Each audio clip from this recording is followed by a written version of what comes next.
Harkan durian te akyan mo Kay lumon yan lung chin Kadon vung vung chin che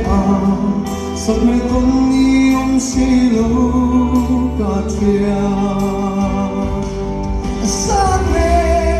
kon lu ka la tria Kan ka lam tuan tui vung vung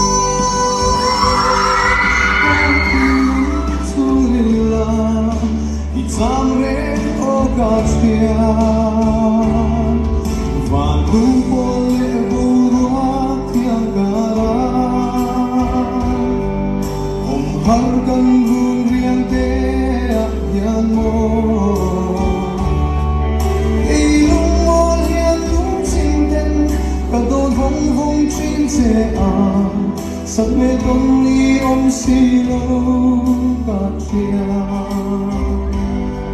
Sat me con io un silo gachia